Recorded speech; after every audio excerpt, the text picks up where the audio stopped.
बहुत बहुत धन्यवाद दिलीप भाई। मंच पर उपस्थित तमाम सम्मानित लोग, मेरे समक्ष पूरी दिल्ली के कोने कोने से आए हुए जुझारू कार्यकर्ता बंधु, विधायक साथी, निगम पार्षद और मणिपुर की बेटियों के लिए आवाज बुलंद करने के लिए आए हुए एक दिल्ली के सम्मानित व्यक्ति का मैं आभार प्रकट करती हूँ। धन्यवाद देना चाहती हूँ कि केंद्र में बैठी हुई गूंगी बहरी सरकार के खिलाफ आज दिल्ली के बीचों बीच हम सब लोग देश की उन बेटियों के लिए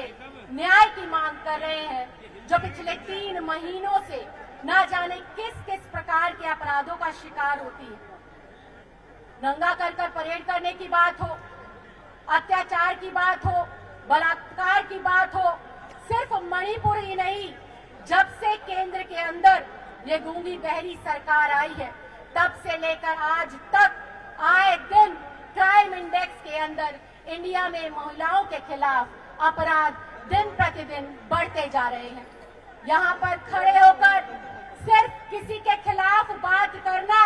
और एक कैंडल मार्च निकाल देना, मुझे लगता है उन बेटियों के प्रति न्याय नहीं होगा, उन बेटियों के प्रति सद्भावना नहीं होगी। आज हमें यहाँ से आवाज बुलंद करनी होगी उस चौथी पास राजा के खिलाफ जिसको विदेश में घूमने का इतना लालच है, विदेश में अपने आप को चमकाने का इतना लालच है कि वो अपनी देश की बहन बेटियों पर हो रहे अत्याचार पर मौन धारण कर बैठ गया। ऐसी सरकार जब पद पर वो आती है, उसका रिकॉर्ड अगर हम देखें,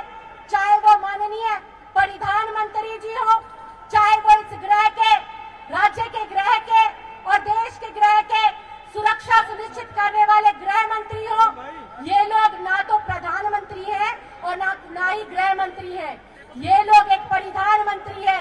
जिसको रोज दिन कपड़े बदल बदल कर फोटो सेशन कराना, अलग अलग देशों में घूमना और एक दूसरा जो गृह मंत्री है उसको किस राज्य का टारगेट कर उसकी सरकार को तोड़ना है। दिन प्रतिदिन बस इनका यही काम है। इनको इस बात की चिंता नहीं है कि कश्मीर से लेकर कन्याकुमारी, उत्तर से लेकर दक्षिण तक हम अपने देश की बेटियों की सुरक्षा कैसे सुनिश्चित करें, कैसे अपने युवाओं के रोजगार को सुनिश्चित करें, कैसे इस देश की एकता, अखंडता, भाईचारे को सुनिश्चित करें। ये वो देश है जिसके अंदर सरकार हिंदुत्व का नारा लेकर आती है, बेटियों को बचाने का नारा लेकर आती है, रोजगार देने का नारा लाती है, लेकिन 9 साल के अंदर उसके बिल्कुल उलट बात पाई जाती है। ये सरकार, ये वही सरकार है जिसने वर्ष 2014 के अंदर अपना भाषण में कहा था,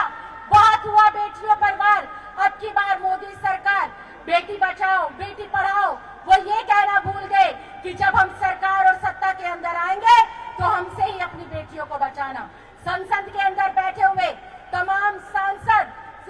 जो बेटियों के खिलाफ अपराध में लिप्त पाए जाते हैं, उनको जो है संरक्षण देने का काम हमारे देश के माननीय प्रधानमंत्री, माननीय गृह मंत्री और पूरी की पूरी केंद्र सरकार करती हुई दिखाई देती है। लेकिन दुर्भाग्यवश उन्हीं बेटियों के लिए जब सुरक्षा की मांग की जाती है तो तमाम विपक्ष के लोगों को बाहर का रास्ता दिखाया जाता है। ये वो भारतवर्ष है जिस देश के अंदर जय जवान और जय किसान का नारा बुलंद हुआ था। आज किसान सड़कों पर महीनों महीनों लड़कर अपनी मांग को जो है मनवाता है, और ये वही संजय सिंह है जब किसान बिल का इन्होंने विरोध करा तब भी देश की राज्यसभा के अंदर उनको निलंबित किया गया था। और वो जवान